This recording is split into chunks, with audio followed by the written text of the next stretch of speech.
미국 경제학자 로버트 기요사키라는 사람이 부자 아빠, 가난한 아빠라고 하는 유명한 책을 썼습니다. 이 책은 진정한 부자가 누군가, 가난한 사람이 누군가에 대해서 말을 하고 있습니다. 진정한 부자는 지금 베푸는 일을 하고 있는 사람입니다. 가난한 사람은 베풀고 싶어도 베풀 곳이 없어가지고 나중에 부자다면 베풀겠다라는 사람입니다. 이것은 마치 부자는 난로에 땔감을 넣어서 온기를 느끼는 것에 비해서 가난한 사람은 난로한테 너가 따뜻한 온기를 주면은 내가 땔감을 주겠다라고 말하는 사람과 같다는 겁니다. 부자는 나누어 주고 베푸는 행위를 통해서 더 많은 신임을 얻고 그 신임을 바탕으로 더 부자가 된다는 겁니다. 근데 가난한 사람은 베풀기보다는 없는 것에 매달려 가지고 채운 다음에 부자가 되고 난 뒤에 베풀겠다. 그래서 더 가난해진다는 겁니다. 평생 만족하지 못하고 감사와 기쁨도 없고 그래서 결국 점점 더 가난해진다는 것입니다. 진정한 부자는 줄 아는 사람, 죽고 난 뒤에 하나님 나라에 가져갈 것이 있는 사람이라고 했습니다. 하나님은 오늘도 우리에게 선선한 가을 하늘을 주셨습니다. 따뜻한 햇살을 주셨고 아름다운 가정을 주셨습니다. 우리는 이런 하나님께 이미 주신 것에 대해서 감사할 수 있어야 합니다. 이렇게 할 때에 영적인 부자가 되는 것입니다. 그런데 만족할 줄 모르고 없는 것에 불평만 하고 감사하지 않는 사람은 더 가난한 사람이 되어버립니다. 인생의 성공 여부를 어떻게 판단합니까? 세상 사람들은 돈 많이 버는 직장에 다니고 사회적인 지위와 명성을 얻으면 성공했다고 합니다. 그런데 하나님의 사람에게 성공은 그런 것이 아닙니다. 얼마나 감사할 수 있는가, 얼마나 감사하며 생을 마칠 수 있는가, 이것이 바로 성공 여부를 판가름한다고 합니다. 이것이 행불행을 좌우합니다. 오늘 우리가 읽은 시편 136편은 감사를 노래한 시편입니다. 시편에 감사를 노래한 시편이 5편 나오는데 그 중에 오늘 우리가 읽은 136편은 그 감사의 시편 5개 중에서 제일 마지막 결론에 해당되는 시편입니다. 이 시편의 첫 번째 단어가 무엇입니까? 여러분 성경에 여호와께라고 되어 있습니다. 근데 원래 히브리어 원문에는 감사하라가 첫 번째 단어입니다. 마지막 단어는 뭘로 되어 있습니까? 26절에 뭘로 되어 있습니까? 영원함이로다 라고 되어 있죠. 근데 히브리어 원문에는 인자하심으로 되어 있습니다. 그러니까 시를 쓸 때는 우리 고등학교 때 시별 두음법, 가군법, 운율을 맞추고 구조를 맞추어서 이렇게 시를 쓰잖아요. 그것처럼 히브리 사람들도 이 시를 쓸 때 그냥 쓰는 게 아니고 글자 수 그리고 글자의 그 음까지 다 계산을 해가지고 썼어요. 그 첫 번째 단어는 감사하라, 마지막 단어는 인자하심입니다. 이렇게 했던 이유는 이 시편이 감사의 마지막 결론이기 때문에 그래요. 그 결론이 뭡니까? 하나님의 인자하심이 영원하기 때문에 감사하라 라고 하는 것이 이 시편의 주제입니다. 이 시편은 인도자가 감사의 내용을 선창을 하면 회중들이 그 감사에 대한 이유를 화답하는 형식으로 되어 있습니다. 인도자가 선창하는 감사의 내용은 전부 다 하나님의 어떠하심입니다. 1절에 여호와께 감사하라라고 되어 있죠. 그리고 마지막 절 26절은 하늘의 하나님께 감사하라. 모두 다 하나님을 수식하면서 이런 하나님께 감사하라, 이런 하나님께 감사하라, 계속해서 하나님을 수식하면서 하나님께 감사하라, 이런 하나님께 감사하라, 그렇게 말합니다. 시편 저자가 말하는 감사는 하나님의 하나님 되심에 대한 감사입니다. 우리 형편을 보고 감사하면 감사할 수도 있고 감사하지 않을 수도 있습니다. 왜냐하면 우리 환경은 이랬다 저랬다 가변적이기 때문입니다. 하지만 하나님은 늘 한결같으시기 때문에 늘 언제나 감사할 수 있는 것입니다. 데살로니가전서 5장 18절에 범사에 감사하라, 이건 하나님의 뜻이다 그렇게 말했어요. 범사에, 모든 일에 항상 감사하는 것이 하나님의 뜻입니다. 이게 바로 시편 저자가 말하는 감사입니다. 그런데 우리는 주로 어떤 경우에 감사합니까? 이해타산적으로 감사합니다. 일본 신학자 마사다 토요토미는 참 사랑은 그 어디에라고 하는 책에 3가지 사랑을 이야기했습니다. 만약의 사랑, 때문에 사랑, 그럼에도 불구하고의 사랑, 3가지를 이야기하는데 진짜 사랑은 그럼에도 불구하고의 사랑이라고 합니다. 감사도 마찬가지입니다. 만약에 감사가 있습니다. 만약에 이거 해주시면, 이거 이루어지면 감사하겠다고 합니다. 다른 사람과 비교해가지고 우월한 여건이 되면 감사하겠다고 합니다. 이거는 수준 낮은 감사입니다. 두 번째 감사는 때문에 감사입니다. 무엇을 받았기 때문에 감사한다고 합니다. 대부분의 사람들이 이렇게 감사하지 않습니까? 그런데 세 번째 감사, 그럼에도 불구하고의 감사가 있습니다. 고난을 당해 힘들고 어려울 때에도 그럼에도 불구하고 감사합니다. 하박국 3장에 하박국 선지자는 무화과 나무가 무성하지 못하며 포도나무에 열매가 없으며 감람나무에 소출이 없으며 밭에 먹을 것이 없으며 우리의 양이 없으며 외양간에 소가 없을지라도 감사한다, 기뻐한다, 그렇게 말해요. 이게 바로 그럼에도 불구하고의 감사입니다. 선하신 하나님을 신뢰하기 때문에 당장의 고통을 당하고 어려워도 하나님이 합력해서 선을 이룬다 라고 한 것을 믿기 때문에 그럼에도 불구하고 감사할 수 있는 것, 이런 경우는 어떤 경우를 만난다고 할지라도 감사할 수가 있는 거예요.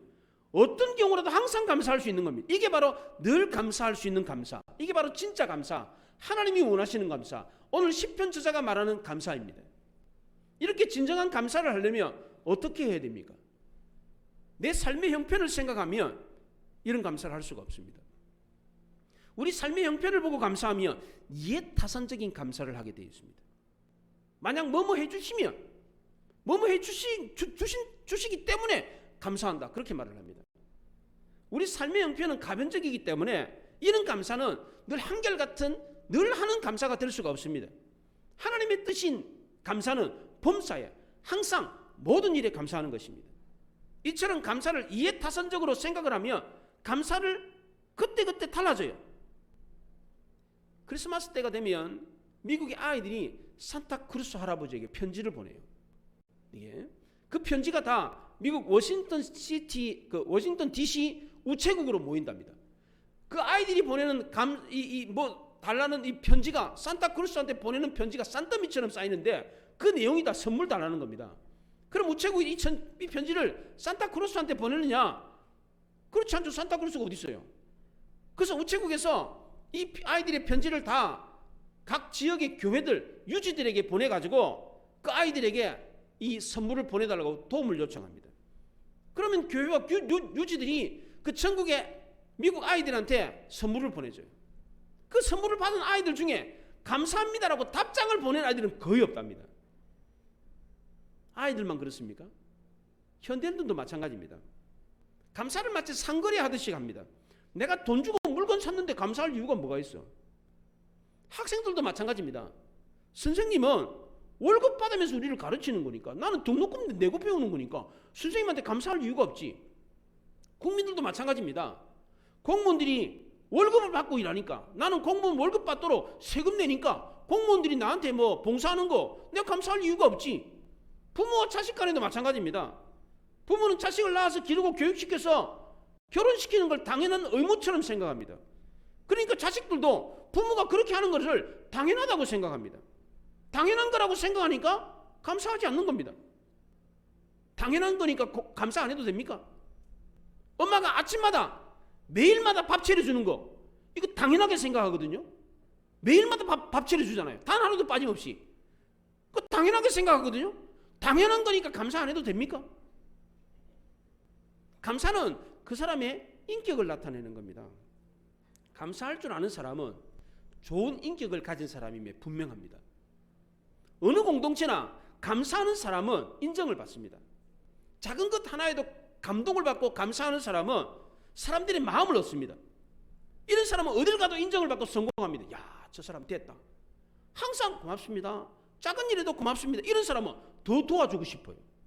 그런데 도와주는데도 아무런 반응도 없어. 감사한 마음도 없어. 다시는 안 도와주고 싶습니다. 직장에서 어느 공동체나 감사하다고 인사만 잘해도 그 사람 성공합니다, 진짜. 그런데 반면에 감사할 줄 모르는 사람은 사막을 걷는 나그네와 같습니다. 입술이 마르고 마음이 메말라 버립니다. 감사가 없는 사람은 몸이 건조해요. 인간적인 정이 느껴지지 않습니다. 그게 사람들이 가까이 오질 않아요. 이런 사람이 무슨 복을 받겠어요? 어떻게 성공하겠어요? 감사는 권장사항이 아니라 본질입니다. 학생이 스승의 은혜에 고마운 마음을 갖는 것, 자식이 부모에게 고마운 마음을 갖는 것, 이거는 권장사항이 아니라 본질입니다. 마찬가지로 우리 성도가 하나님께 감사하는 것, 이건 너무나도 당연한 본질입니다. 감사는 이해타산적으로, 계산적으로 손익 계산해가지고 두드려가지고 내가 얼마 냈는데 얼마 받았다, 이거 계산해가지고 하는 게 아닙니다. 이익을 보면 감사하고 그렇지 않으면 감사하지 않는다. 이거는 진정한 감사가 아닙니다. 그럼 어떻게 하면 진정한 감사를 할 수가 있습니까? 시편 저자는 어떻게 감사하라고 합니까? 오늘 시편의 첫 번째 단어가 뭐라고요? 감사하랍니다. 이 감사하라는 단어는 이 원어가 야다라는 겁니다. 야다. 야다라는 말은 알다는 뜻입니다. 어떻게 아느냐? 야하게 아는 거예요. 이게. 감사라는 이 단어가 원래 야다라는 단어입니다. 야다라는 단어를 우리말 성경에는 감사하다라고 번역을 했는데 원래 이 단어가 알다라는 뜻이 어떻게 아느냐? 야하게 아는 겁니다. 남녀가 벌거벗고 숨길 거 없이 다 아는 거. 서로 숨길 게 없어. 친밀하게 모르는 게 없어. 다 안다. 그게 야다입니다. 이게. 그러니까 알기 때문에 감사할 수 있고 알기 때문에 증거할 수 있는 겁니다. 그 야다라는 뜻은 감사라는 뜻도 있고 알다는 뜻도 있고 증거하다는 뜻도 있어요. 이게. 왜 그렇습니까? 단어가 하나인데 알다는 뜻도 되고 감사하다는 뜻도 되고 증거하다는 뜻도 돼요. 단어가 하나인데 왜 그렇습니까? 우리나라 말은 소리 글자입니다. 표음 문자라고 그래요. 그런데 이 히브리 말은 한자처럼 표의 문자입니다. 뜻 글자입니다. 뜻 글자니까 그 글자에 여러 가지 뜻이 있는 겁니다. 이게. 그래서 야다라고 하는 뜻이 알다, 감사하다, 증거하다는 뜻이 있는 겁니다. 이게. 어떻게 하면 하나님께 감사할 수 있느냐? 하나님을 알면 감사할 수 있다는 겁니다. 그래서 시편 저자는 하나님을 알리기 위해서 이러이러한 하나님, 어떠한 하나님을 1절부터 26절까지 계속해서 이야기를 합니다. 하나님을 아는 만큼 감사할 수가 있습니다. 하나님을 알면 알수록 더 많이 감사할 수가 있습니다. 우리도 그렇습니다. 어떻게 감사할 수 있습니까? 예를 들어 보십시오. 기도를 들으시는 하나님 감사합니다. 숨 쉴 수 있도록 하신 하나님 감사합니다. 찬양을 받으시는 하나님 감사합니다. 예배를 받으시는 하나님, 우리에게 복을 주시는 하나님, 코로나 중에도 건강 지켜주시는 하나님, 햇빛과 공기를 주시는 하나님, 얼마든지 할 수 있잖아요. 또 해보세요. 걸어오게 하신 하나님 감사합니다. 만약에 휠체어 타고 와서 봐 어떻게 할 뻔했어요? 그렇잖아요. 기어왔어 봐 어떻게 할 뻔했어요? 예? 콧구멍으로 숨 쉴 수 있도록 하시는 하나님, 심장 뛰게 하신 하나님, 얼마든지 할 수, 하루 종일도 할 수가 있어요. 이게. 이걸 지금 하라는 겁니다. 지금 1절부터 26절까지 했지만 사실은 이런 하나님을 우리는 하루 종일도 할 수가 있어요. 그렇잖아요? 이렇게 감사하라는 겁니다. 이걸 얼마든지 찾을 수 있잖아요. 그렇다면 왜 우리가 이렇게 하나님께 감사를 해야 됩니까? 첫째는 하나님이 우리에게 은혜를 베풀어 주셨기 때문입니다. 하나님 우리에게 우주와 모든 만물을 주셨습니다. 이걸 가리켜 일반 은혜, 자연 은혜라고 합니다. 하나님이 자연을 통해서 우리의 육신이 잘 살도록 해주셨습니다. 하늘에 해와 달과 별을 걸어 놓으셨어요. 그냥 하늘에 아무것도 없는 게 아니에요. 별이 막 총총 걸려 있어. 해가 떠 있어요. 달이 떠 있어요. 만약에 하늘에 아무것도 없다고 생각 한번 해봐요. 얼마나 밋밋하겠어. 근데 그 하늘에 막 별을 박아놨어. 막. 낮이 되면 뜨거운 태양이 막 장렬하게 비치고 또 밤이 되면 은은하게 달빛이 이렇게 비쳐가지고 이렇게 봄에는 꽃이 피고 여름에는 열매가 맺히고 가을에는 풍성한 수확을 거두고 겨울에는 따뜻한 보금자리를 주십니다. 공중의 새와 바다의 물고기와 땅의 짐승들, 우리의 생활을 윤택하기 위해 하나님이 얼마나 많은 것을, 이 모든 것이 다 값없이 우리에게 주시는 것입니다. 공기, 아름다운 자연, 우리가 값을 내고 지금 콧구멍으로 숨 마십니까? 여러분들 지금 나무 산 구경하고 돈 내고 오셨어요? 그냥 왔습니다. 이렇게 소중한 것을 많이 주셨기 때문에 우리는 감사해야 하는 것입니다. 둘째로 우리가 하나님께 감사해야 되는 이유는 우리에게 특별한 은혜를 베풀어 주셨기 때문입니다. 시편 저자는 하나님이 이스라엘 백성들을 출애굽에서 가나안으로 인도하신 구원해 주신 것에 대해서 감사를 했습니다. 이것은 구원의 은혜, 특별한 은혜입니다. 하나님은 이 세상을 사랑하셔서 독생자 예수 그리스도를 보내주셔서 우리를 구원해 주신 특별한 은혜를 베푸셨습니다.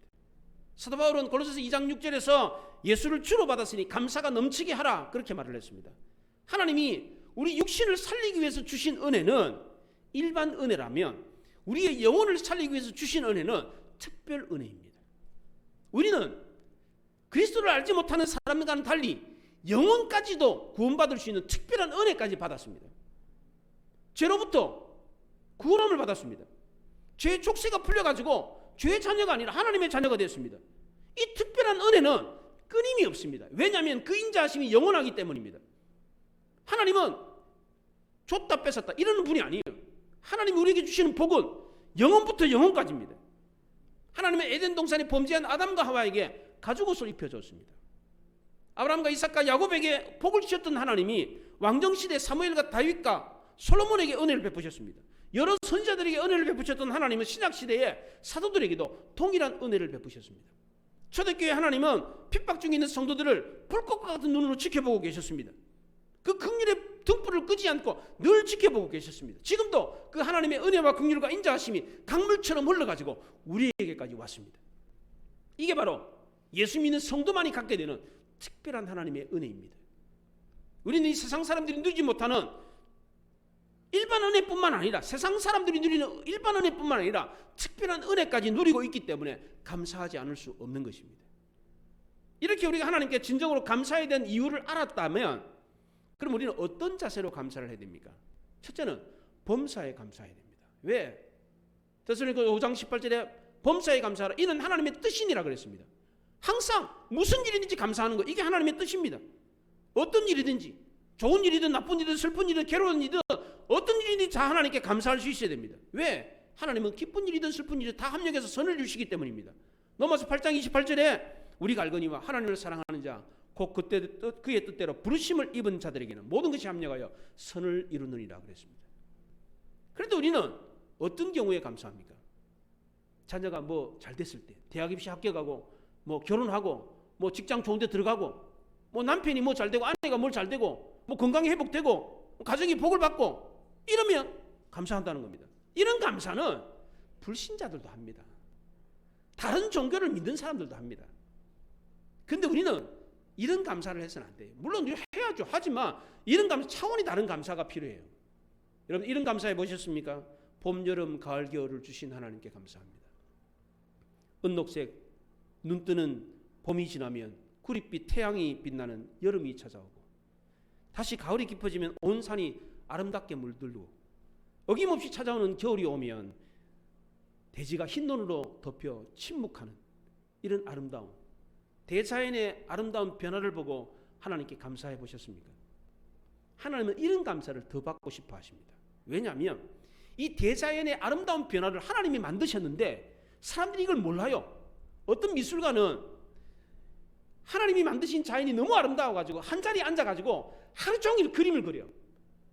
새벽 시간에 그 광경이 다르고 아침 시간에 광경이 다르고 낮 시간에 광경이 다르고 해질 때 광경이 다르고 밤에 그 광경이 달라가지고 하루 종일 그 자리에 앉아가지고 계속해서 그 장면을 그리는 거예요. 똑같은 장면이 아니에요. 하나님은 우주 모든 만물을 막 변화를 시켜요. 변화를 아름답게 막 이렇게 했다가 저렇게 했다가 이렇게 변화를 시켜요. 하나님이. 이 아름다운 변화 이걸 하나님이 하시는 거예요. 뭐 하라고? 우리 보고 보라고. 하늘을 그냥 밋밋하게 한 게 아니라 막 별을 막 초롱초롱 박아가지고 시간에 따라 달라 그 광경이. 예. 산도 그래. 산도 시간에 따라 달라요. 이게 왜 그러는 거예요? 하나님 우리를 기쁘게 하려고 그 대자연의 변화를 하나님이 하셨어요. 그런데 그걸 모르고 있으니까 이걸 알아달라는 거. 하나님이 좀 알아달라는, 내가 이렇게 별을 많이 받고 이렇게 놀라운 변화를 하면 너를 기쁘게 하는데 이것 좀 알아라. 이것 좀 내가 하는 거다. 내가 하는 거다. 이런 감사를 하나님이 받고 싶어 해요. 하늘에 빛이 없다면 어떻게 되겠어요? 우리는 다 더듬거리면서 살아야 돼. 눈을 주셔서 그 아름다움을 보게 하신 하나님, 걸어다닐 수 있는 기력을 주신 하나님, 호흡할 수 있는 건강을 주신 하나님, 혈액이 골고루 전달될 수 있도록 심장에 박동할 수 있도록 하신 하나님, 새아침을 주시고 먹을 걸 주시고 입을 걸 주시고 안식처인 집을 주시고 신선한 공기를 주시고 콧구멍으로 숨쉬게 하신 하나님, 친구와 이웃들과 가족들을 주신 하나님, 이런 평범한 일상 속에서 늘 하나님이 함께 하시는 이것에 감사하는 것, 이걸 하나님이 더 기뻐하신다는 겁니다. 두 번째로 감사의 이유를 알았다면 우리는 마음으로 하나님께 감사를 해야 됩니다. 잠언서 23장 26절에 내 아들아 내 마음을 내게 달라 그랬습니다. 하나님은 마음이 없는 감사를 가증스럽게 여기십니다. 그래서 시편 저자는 물질적인 측면보다는 제사의 의미를 더 강조했습니다. 제사 자체보다는 제사를 드리는 사람들의 마음이 더 중요하다는 겁니다. 어떻게 하면 이런 마음이 담긴 감사를 할 수 있습니까? 누가복음 17장에 10명의 나병 환자가 고침을 받았습니다. 근데 그 중에 한 사람만, 사마리아 사람 한 사람만 고침받은 사실을 알고 예수님께 돌아와서 감사를 표했어요. 이때 예수님이 나머지 9명 어디 갔느냐? 그렇게 물었습니다. 그 나머지 9명이 다 유대인들이었습니다. 유대인과 사마리아 사람들은 서로 왕래를 하지 않습니다. 상종을 하지 않습니다. 근데 나병에 걸리니까 다 같이 있었습니다. 나병이라는 천병에 걸리니까 민족적 사회적 편견이 사라졌습니다.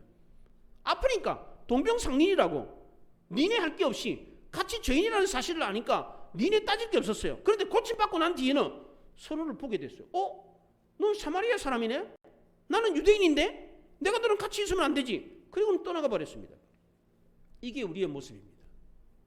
정말 힘들고 어려울 때 열심히 기도하지만 막상 은혜를 받고 난 뒤에는 싹 돌아서 버립니다. 존 칼빈은 이런 모습을 보면서 교만한 사람은 위급할 때 기도할 줄은 알지만 위급하면서 벗어나면 감사할 줄 모른다, 그렇게 말을 했습니다. 어떤 작가가 누가복음 17장에 10명의 나병 환자가 고침받고 어떤 마음으로 갔는지 글을 썼는데 이렇게 글을 썼습니다. 한 사람은 의사와 제사장에게 가서 정밀 검사를 받아봐야 되겠다. 진짜 나았는가 잘 모르겠다. 그리고 갔다는 거예요. 또 한 사람은 나았으면 좋겠다. 며칠 더 두고 봐야 되겠다. 아직도 의심을 하고 있었습니다. 또 한 사람은 나았네? 이게 피부병이 이게 나병이 아니고 피부병이었나 봐. 이렇게 생각하고 갔습니다. 또 한 사람은 때가 되어서 나았나 보다. 자연적으로 나았나 보네. 이렇게 생각하고 갔습니다. 또 한 사람은 낫고 난 뒤에 자기 집과 재산이 생각나가지고 내가 두고 왔던 재산, 집 어떻게 됐나? 먹고 살 걱정하면서 집으로 돌아갔습니다. 또 한 사람은 자기 아내가 수술을 지키고 있는지 그거 알아보려고 집으로 달려갔습니다. 또 한 사람은 예수님이 나한테 해준 게 뭐가 있어? 아픈 한부에 손을 놓고 안수 기절을 해줬냐? 고름을 빨아줬냐? 그냥 제사장에 가서 보여라 말만 했지 해준 게 뭐가 있어? 그리고는 집으로 갔습니다. 또 한 사람은 다른 유명한 랍비들도 이렇게 할 수 있는데 예수는 알고 보니까 유명한 건 아니네. 그리고는 갔습니다. 또 한 사람은 아이고 이렇게 추한 꼴로 내가 갈 수 있냐? 집에 가가지고 목욕하고 깨끗하게 하고 가야지. 그리고는 집으로 갔습니다. 근데 마지막 사람 사마리아 사람은 병든 모습 그대로, 붕대를 칭칭 갖고 있는 그 모습 그대로, 누더기 옷, 냄새나는 옷을 입고 있는 그 모습 그대로 예수님 앞에 나왔습니다. 무릎을 꿇고 기뻐 뛰며 감사하며 진심으로 하나님께 머리를 조아려 감사를 드렸습니다. 그 결과로 어떻게 됐습니까? 이 사마리아 사람은 육신의 병뿐만 아니라 영혼의 병까지 고침을 받았습니다. 왜 누구는 감사하고 왜 누구는 감사하지 않습니까? 왜 이렇게 다릅니까? 무슨 차이입니까? 교만과 겸손의 차이입니다. 9명의 유대인들은 병고침 받았을 때 나는 저 사마리아 사람이랑 다르다. 사마리아 사람과 함께 할 수 없다. 그래서 사마리아 사람과 같이 안 갔습니다. 자기가 잘났다고 생각하는 사람은 절대로 감사하지 않습니다. 하지만 사마리아 사람은 겸손했습니다.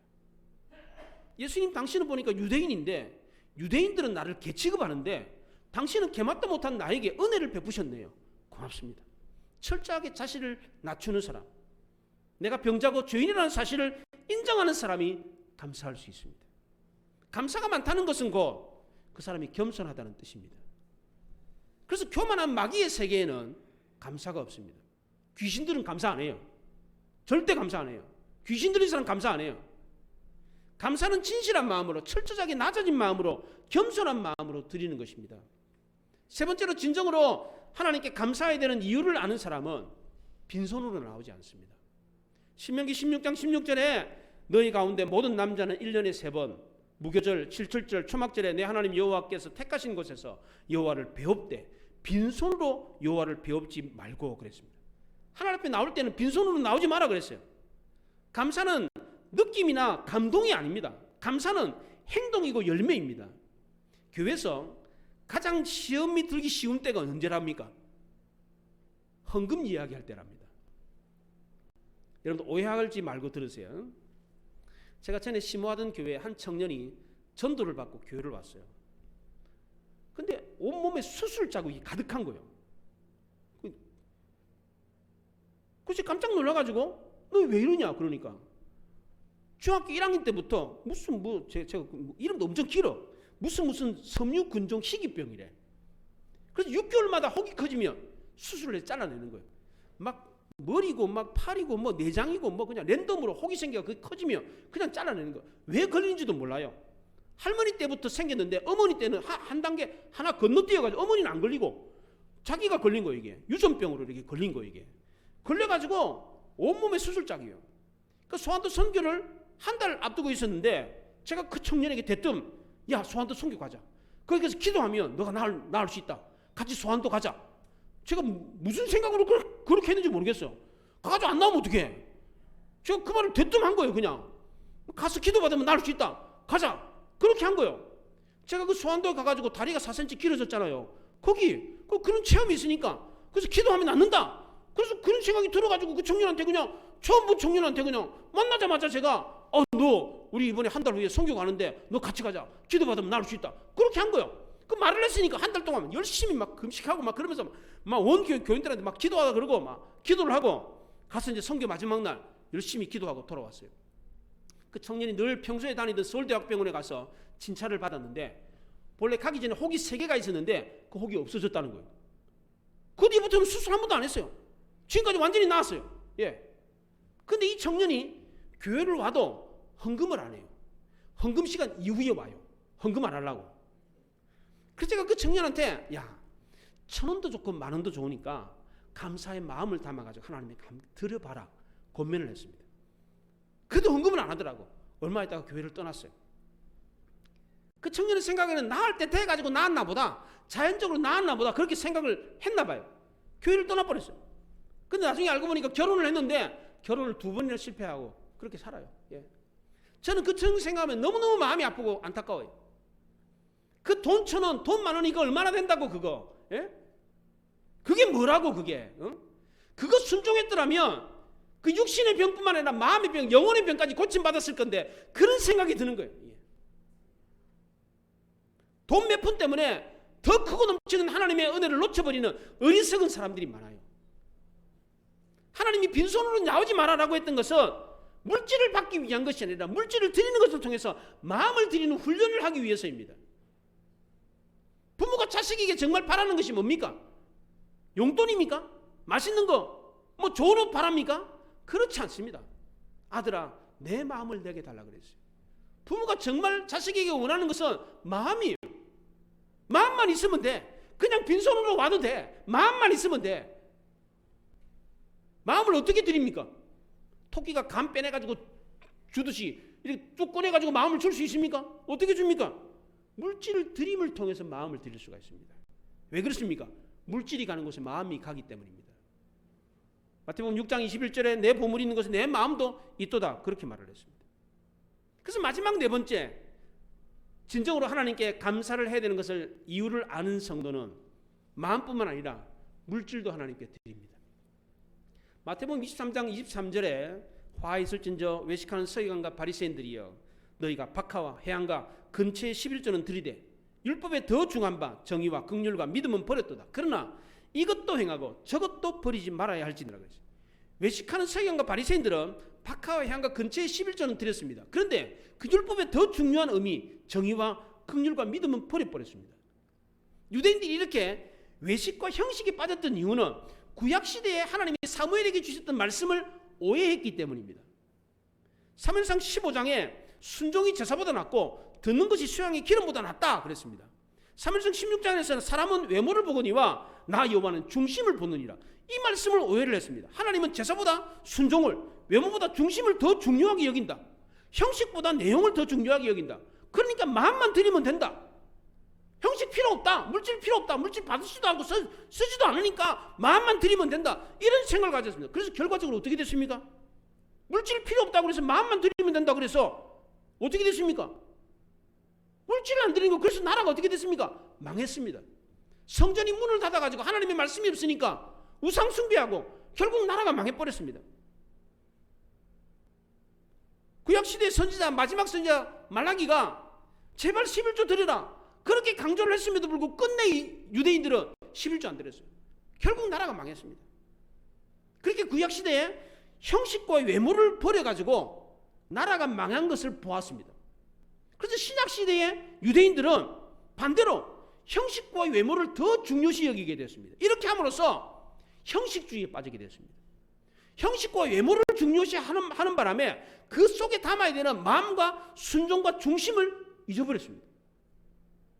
한쪽에는 마음만 드리면 된다고 해가지고 물질을 빠뜨리고, 또 다른 한쪽에는 물질을 드리면 된다고 해가지고 마음을 빠뜨려 버렸습니다. 이 양극단은 다 잘못된 것입니다. 그래서 예수님께서 마태복음 23장 23절 끝에 뭐라 그럽니까? 이것도 행하고 저것도 버리지 말아야 할지니라, 그렇게 말을 했습니다. 형식은 내용을 담는 그릇입니다. 그릇이 없으면 어떻게 형식을 담습니까? 그래서 하나님이 원하시는 진정한 감사는 마음을 물질에 담아서 드리는 것입니다. 하나님이 우리에게 이렇게까지 감사하라고 하는 이유가 무엇입니까? 감사는 너무나도 당연한 것이기 때문입니다. 자식이 부모에게 감사한 마음을 갖는 것, 이건 너무나도 당연한 것처럼 하나님의 자녀인 우리가 하나님 아버지께 감사한 마음을 갖는 것은 너무나도 당연한 것입니다. 하나님이 우리에게 주신 것이 너무 많기 때문에 감사하는 것은 너무나도 당연한 거예요. 여러분 걸어온 거 얼마나 감사한 일이요. 콧구멍으로 숨 쉬는 거 얼마나 감사한 일이요. 심장 뛰는 거 얼마나 감사한 일이요. 이게 감사를 세려면 하루 종일도 셀 수가 있어요. 두 번째로 이렇게까지 감사해야 되는 이유는, 감사는 나라와 가정과 개인의 흥망성쇠를 결정하기 때문입니다. 성경에는 감사하지 않는다고 해서 감옥에 가두라라는 말이 없습니다. 감사하지 않는 사람을 때려서라도 감사하게 하라, 돌로 치라, 이런 말이 성경에 안 나옵니다. 탈무드에는 하나님이 감사를 모르는 자를 벌하지 않는 것은 감사할 줄 모르는 사람을 불행으로 이미 벌하셨기 때문이다, 그렇게 말을 했습니다. 감사할 줄 모르는 사람은 이미 불행이라는 벌을 받았어요. 감사하지 않는다고 감옥 안 가요. 그런데 감사가 없는 삶은 곧 불행이라는 겁니다. 반대로 감사하는 사람은 복을 받습니다. 감사하는 사람은 현실의 어려움도 이겨냅니다.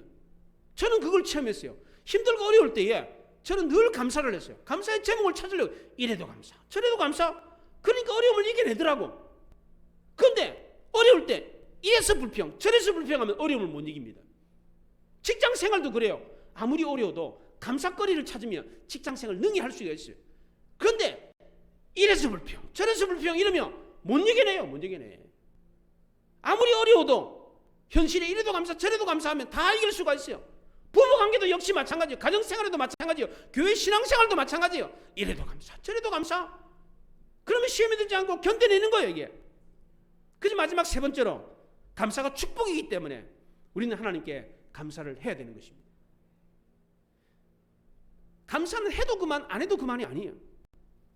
하나님이 왜 우리에게 감사하라고 합니까? 하나님이 뭐 아쉬운 게 있어서 그렇습니까? 그렇지 않습니다. 복을 주시기 위함입니다. 직장에서 왜 감사를 해야 됩니까? 직장에서 감사하는 사람은 성공하게 되어 있습니다. 다 사람들에게 인정받습니다. 신앙생활에도 마찬가지입니다. 하나님이 왜 우리에게 감사하라고 합니까? 복을 받기 때문입니다. 감사할 수 없는 환경임에도 불구하고 감사하면 감사할 수 있는 환경과 여건이 됩니다. 그렇게 만들어주세요. 스펄전 목사는 별빛을 주신 하나님의 은혜에 감사하면 달빛을 주시고, 달빛을 주신 하나님께 감사하면 햇빛을 주시고, 햇빛을 주신 은혜에 감사하면 별빛, 달빛, 햇빛도 필요 없는 영원한 하나님이 비치는 곳으로, 하나님의 빛이 비치는 곳으로 인도하신다 그랬어요. 얼마나 놀랍습니까? 얼마나 감사합니까? 감사했더니 더 큰 것, 더 큰 것, 더 큰 것을 주신다는 겁니다. 우리에게도 이런 끊임없는 감사가 넘치기를 바랍니다. 그래서 더 큰 은혜와 복을 받아 누리는 여러분들이 되시기 바랍니다. 기도하십시다. 말씀을 생각하며 기도합니다.